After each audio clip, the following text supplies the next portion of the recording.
Gas कालाबाजारी को लेकर नोएडा प्रशासन एक्शन में है। पुलिसकर्मियों की मौजूदगी में जगह जगह सिलेंडर वितरण किया जा रहा है। इस बीच गैस एजेंसियों के बाहर सिलेंडर लेने के लिए लोगों की लंबी लाइनें लगी है।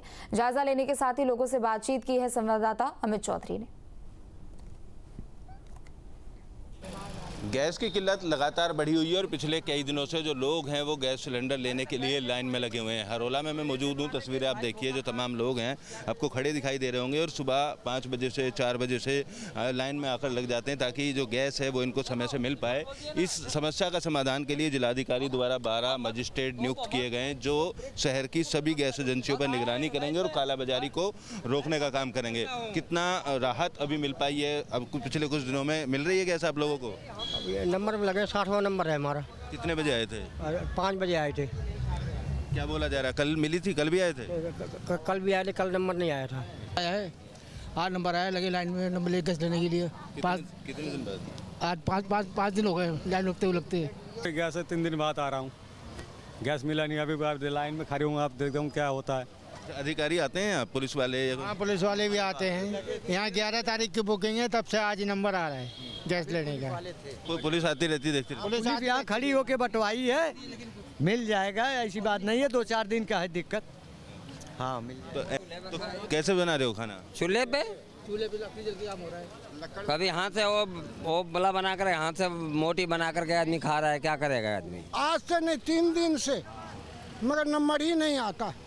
अब क्या करूं बताओ। परेशानी जो है वो साफ तौर पर देखी जा सकती है। 11 तारीख से लगातार चक्कर लगाने की बात कर रहे हैं, लेकिन जिलाधिकारी ने अब 12 मजिस्ट्रेट नियुक्त किए हैं जो गैस एजेंसियों पर धांधली होती है उसको रोकने के लिए और स्थानीय पुलिस के साथ मिलकर सभी लोगों को गैस बंटवाने का जो काम है वो किए जाने का दावा किया जा रहा है। वीडियो जर्नलिस्ट संजय शर्मा के साथ अमित चौधरी, न्यूज स्टेट नोएडा।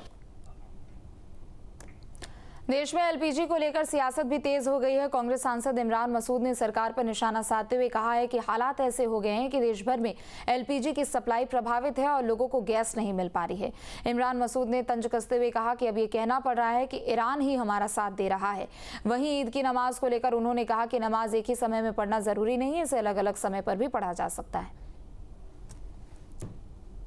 पूरे देश भर में इस समय एलपीजी संकट लगातार बढ़ रहा है। हालांकि ये जरूर कहा जा रहा है कि एलपीजी जो है ईरान के उस रास्ते से भारत पहुंचने वाली है और कई जगहों पर पहुंच भी गई है। तो क्या आने वाले समय में संकट खत्म होगा? लेकिन एलपीजी का संकट खासतौर पे नेताओं के हिसाब से कितना बड़ा है? खासतौर पे इमरान मसूद साहब हमारे साथ मौजूद है। लगातार प्रदर्शन चल रहे हैं पार्लियामेंट के अंदर। इमरान साहब, क्या लग रहा है आपको, एलपीजी का संकट अब खत्म होगा? आप लोग लगातार वहां प्रदर्शन कर रहे हैं पार्लियामेंट में, क्या कहना चाहेंगे? क्या देखिए, सरकार की नासमझी है और सरकार की गलत नीतियों के कारण देश में ये स्थिति पैदा हुई है। ये तो ईरान को शुक्रिया करना चाहिए कि ईरान ने इस वक्त भी हमारे यहाँ से प्रधानमंत्री द्वारा उनके सर्वोच्च नेता की मौत पर 2 शब्द ना बोलकर भी और अपने आप को इजराइल के खेमे में खड़ा करने के बाद भी उन्होंने भारत की जनता का आभार व्यक्त किया कि भारत के लोग उनके दुख के अंदर शिरकत करी और उस वजह से उन्होंने तेल गैस की आपूर्ति को कहा और खुलकर कहा उन्होंने कि हम भारत के लोगों के साथ जुड़ाव महसूस करते हैं, इसलिए हम लोग ये काम कर रहे हैं। किसी सरकार के लिए नहीं या उस विश्वगुरु की बात है मैं नहीं कि विश्वगुरु आए हैं। ये जो विश्वगुरु गए थे गले पड़ने के लिए नेतन्याहू के, वो गले पड़कर आए थे ना नेतन्याहू के, तो वहीं पड़ गए गले। सहारनपुर से हैं तो सहारनपुर में किस तरह के हालात हैं एलपीजी को लेकर के? क्या घरेलू गैस सिलेंडर कोई अलग है क्या? कहीं सीधे पाइपलाइन तो जुड़ नहीं। सहारनपुर में भी जैसे हालात पूरे देश में वैसे यहाँ वहाँ भी है। सिलेंडर मिल पा रहा है? नहीं भाई, हालत खराब है। हालात खराब है, सरकार कुछ भी कहे, हालात खराब है, बहुत खराब हालात है।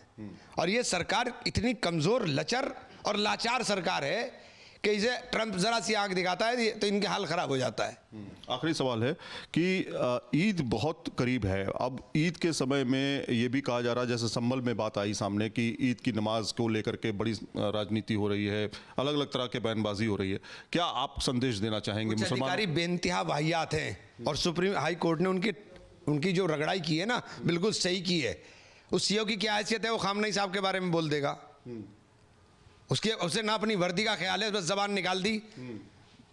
ये अभी गैस जल रही ना, ये भी खामनेई के देश से ही आ रही है और उन्होंने अब देश के लोगों के साथ ताल्लुक निभा रहे हैं। वो हर वक्त ईरान ने हमारा बुरे वक्त में हमेशा साथ दिया और हम लोग बुरे वक्त में सबसे पहले साथ छोड़ के जाने वालों में खड़े हो गए। लेकिन नमाज को लेके क्या कहेंगे आप? क्या अगर जगह नहीं मिलती है, लोग अगर ज्यादा हो जाते हैं? भाई नमाज सड़क पे क्यों पढ़नी है? जबरदस्ती पढ़नी है क्या सड़क पे? क्यों पढ़ते हो नमाज सड़क पर? दोबारा करा लो नमाज।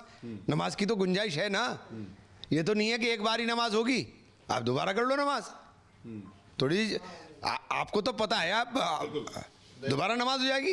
तो कुल मिलाकर के अब इस मामले को लेकर के, खासतौर पे एलपीजी को लेकर के लगातार सरकार कह रही है कि इसको लेकर के किसी भी आपके मोबाइल पर तुरंत आएगी ब्रेकिंग न्यूज। स्क्रीन पर सबसे पहले दिखेगी बड़ी खबर, देश दुनिया की हर खबर एक जगह। अब आपके मोबाइल पर तुरंत फटाफट इंस्टॉल कीजिए न्यूज नेशन ऐप और रखिए खुद को अपडेट।